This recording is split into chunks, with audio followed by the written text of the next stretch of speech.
Olá pessoal, tudo bem? Me chamo José Flamarion e nessa aula de hoje trago para vocês um assunto bem interessante do sexto ano do ensino fundamental. Um assunto de operações com números naturais chamado potenciação. Sendo mais específico, iremos tentar abordar a potência com expoente inteiro positivo como produto reiterado de fatores iguais, identificando e fazendo uso das propriedades de potenciação em situações problema. Isto é, inicialmente faremos abordagens de situações problemas, tentando com isso introduzir da melhor maneira possível o conteúdo, e assim conseguirmos definir formalmente a operação de potenciação. Bem, pessoal, o que trago agora para vocês são 3 situações problemas que nos ajudarão a compreender como funciona o processo de potenciação, para logo mais conseguirmos definir formalmente tal conceito. A primeira situação nos diz o seguinte: 2 amigos, Petrúcio e Pedro, estão doentes e foram ao médico, que prescreveu a seguinte medicação. Petrúcio precisa tomar 2 comprimidos durante 6 dias e Pedro 3 comprimidos durante 3 dias. Quantos comprimidos cada um deve tomar? Bem, pessoal, a primeira situação nos diz que Petrúcio deve tomar 2 comprimidos durante 6 dias.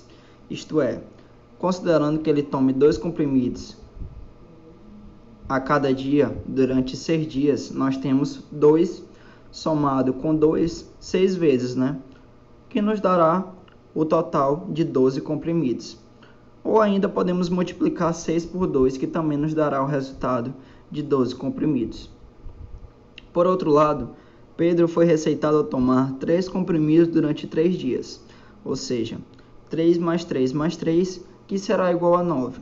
Ou ainda podemos ter também o produto de 3 por 3, que também nos dará o resultado de 9. Ou seja, a resposta, Petrúcio deve tomar 12 comprimidos e Pedro, por sua vez, deve tomar 9 comprimidos. A segunda situação nos diz o seguinte: para se preparar para os jogos escolares, Roberto precisa melhorar seu condicionamento físico. Por isso pediu ajuda a Isaac, seu professor de educação física. Este lhe recomendou um programa de condicionamento físico que é indicado como uma caminhada durante 5 semanas na pista do campo de futebol próximo à casa de Roberto, de modo que o número de voltas deve dobrar a cada semana. A pergunta é a seguinte: quantas voltas Roberto dará na 5ª semana? Para entender essa questão, observemos a seguinte tabela. Na primeira semana, Roberto dará 2 voltas, e nas semanas subsequentes, ele dobrará a quantidade de voltas da semana anterior. Isto é, na segunda semana, ele dobrará o número de voltas da semana anterior.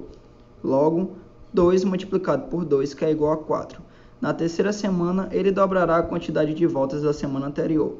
Ou seja, 2 multiplicado por 4, que é a mesma coisa de 2 multiplicado por 2 multiplicado por 2, que é igual a 8. Na quarta semana, ele dobrará a quantidade de voltas da terceira semana. Isto é, 2 multiplicado por 8, que é igual a 16. Continuando o raciocínio da tabela, temos que na 5ª semana, Roberto dobrará o número de voltas da 4ª semana, ou seja, 2 multiplicado por 16, ou mesmo 2 multiplicado por ele mesmo 5 vezes, que dará igual a 32. Portanto, na 5ª semana, Roberto dará 32 voltas.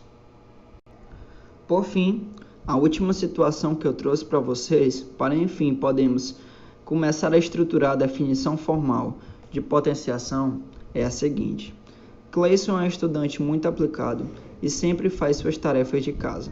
Ele gosta bastante das tarefas relacionadas às operações matemáticas.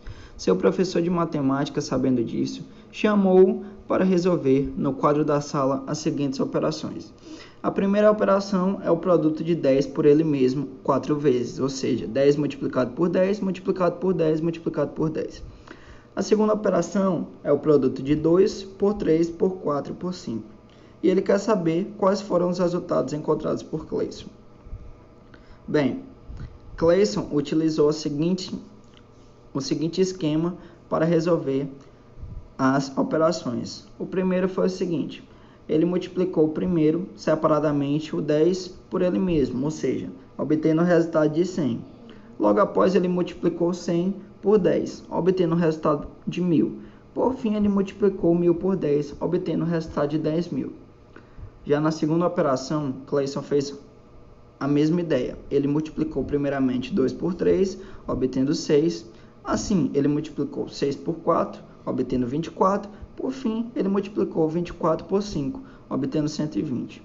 Logo, os resultados das duas operações são, respectivamente, 10.000 e 120.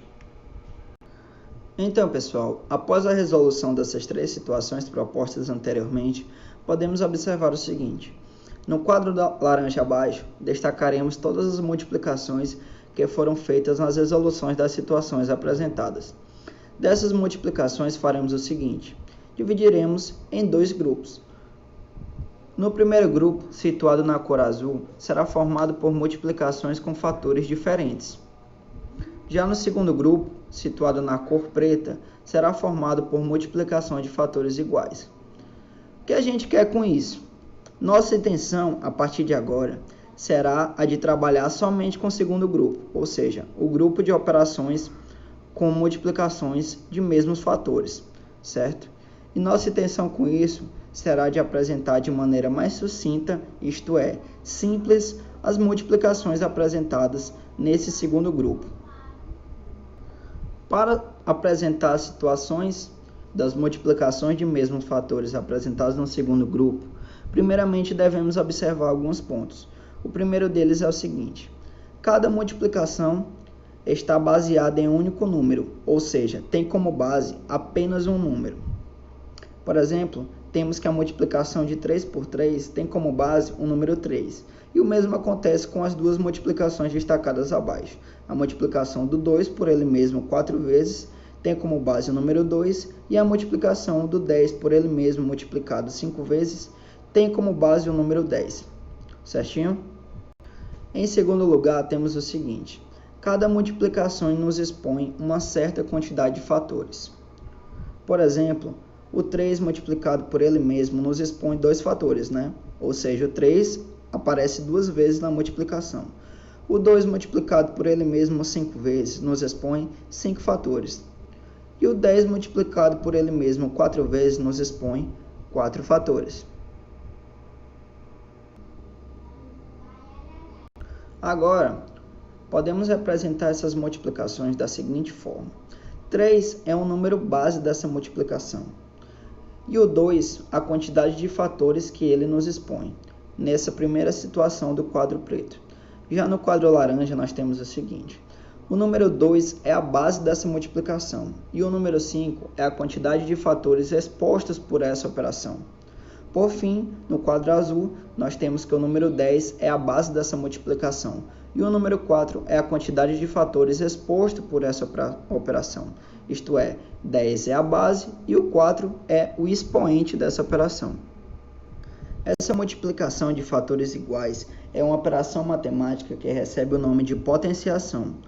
O símbolo que representa essa multiplicação é denominado potência, isto é, o produto de fatores iguais, no exemplo abaixo, o produto de 5 por 5, é denominado potenciação. Potência é o símbolo que representa essa multiplicação, e 25 é o resultado, o mesmo potência de 5. O esquema abaixo nos diz que o 5 é a base dessa operação e o 2 é o expoente, como havíamos falado anteriormente. Com isso, podemos finalmente escrever uma potência de um modo mais amplo, generalizando, isto é, vamos defini-la da seguinte maneira. Considerando P e N números naturais, sendo N maior do que 1, temos o seguinte. Pn, lê-se, P elevado a N, é o produto de N fatores iguais a P, isto é, P elevado a N vai ser igual ao produto de P por ele mesmo N vezes. Logo, esta é a definição formal da operação com números naturais chamados potenciação. Por fim, eu gostaria de deixar para vocês algumas observações importantíssimas. São elas: de um modo geral, para todo número natural P diferente de zero e N menor do que 2, temos o seguinte. todo número natural p diferente de 0 elevado a 1 vai ser igual a ele mesmo. E todo número natural p diferente de 0 elevado a 0 vai ser igual a 1. Outra observação é o seguinte: 0 elevado a 0, ou seja, 0 elevado a ele mesmo, na matemática, é uma coisa que chamamos de indeterminação, ou seja, é uma coisa que não temos um resultado concreto. Por isso chamamos ela de indeterminação matemática. Bem, pessoal, muito obrigado pela atenção de todos.